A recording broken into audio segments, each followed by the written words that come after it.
All right, this is the place. But where's the captain? There's hardly anyone around here. She's over there. The one with an eye patch reading in front of the newsstand. Oh, her! Paimon could tell there was something different about her. She seems kinda intimidating. Please wait here for a moment. I'll go fetch her. She's working now, so you might not want to get in her way. Working? But isn't she just standing there and reading a novel? Just trust me. Oh, alright, let's see what happens then. Chiori sure is a mysterious person. She claims just to be a fashion designer, but she knows all these powerful people. The court of Fontaine isn't particularly tolerant of visitors from overseas, so it isn't easy for a foreigner to promote their brand here, even more so in the competitive world of fashion. Even a local like me just trying to make a film has to face all kinds of challenges, so I can only imagine what Chiori has been through to get where she is today. I'm sure that having more connections has definitely worked in her favor. Reading on the job? Detective novel. One main character? No. Multiple. Branching storylines. I see. How's the plot coming along? One of the main characters is about to make a choice that will affect the rest of his life. I'd wager he's going to make the wrong choice. Any way to speed things up? There's something I need your help with. You know that doesn't depend on me. It all comes down to what the character chooses. Which is exactly why I'm here to help.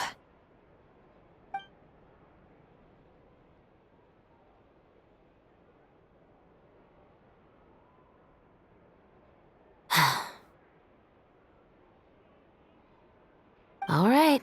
It appears he made the wrong choice in the end. Halt!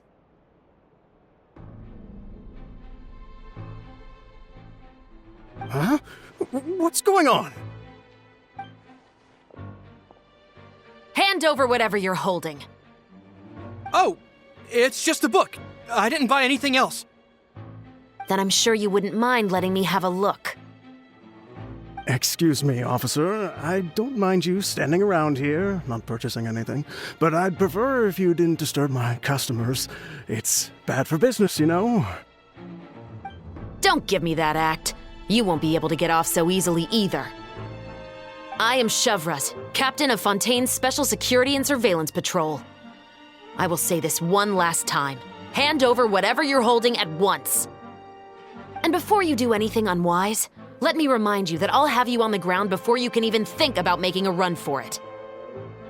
All right. I'll give it to you. But please let me say something first. If there's any contraband in that book, then the shopkeeper here is the one who slipped it in. I don't have anything to do with this. Why, you trying to leave me on the hook, huh? You were the one who said you wanted it. Save it for the interrogation room. Take them away, Letelier.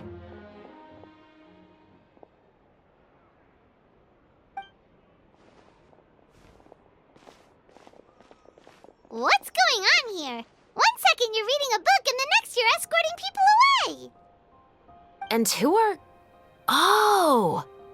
Aren't you the traveler who's been all over the papers recently? Chiori, I'm assuming what you wanted to ask me about has to do with them, right? Maybe I can let you in on what's happening then. Now that Vacher has been brought to justice, no new shipments of synth will be made and distributed to sellers. The Fontaine guards have been busy collecting the remaining synths still circulating on the market.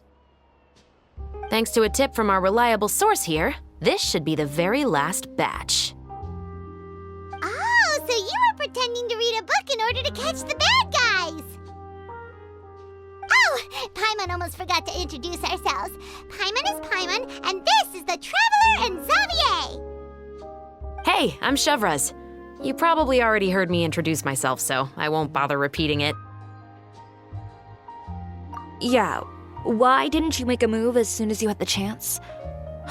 Were you worried that my intel wasn't accurate? No, I wanted to see if the shopkeeper would turn himself in first. All he had to do was come up to me and say that he didn't know where the synth had come from. If he did that, then I wouldn't have had to press charges on him. He had the whole day to turn the synth over to Chevreuse. But instead, the moment I came up and blocked Chevreuse's line of sight, he took the opportunity to sell it off. Yep, he made the wrong choice, even though the right choice was right there in front of him. But you knew they wouldn't make the right choice. Yeah, I knew. I was just hoping I'd be wrong for once.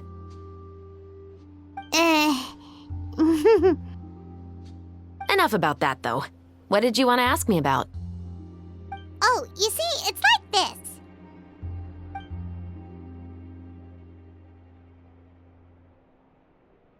The Two Musketeers. You certainly have a good eye for a story. So what do you need me to do? Just be the action choreographer for the actors? Yes, that's right. I want to make sure we get all the details right. I want the actor's posture and understanding of firearms to be as realistic as possible.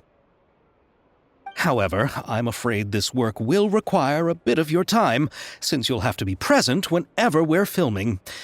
Also, as for the pay... No need to say any more. I'll join. Huh? Just like that. Really?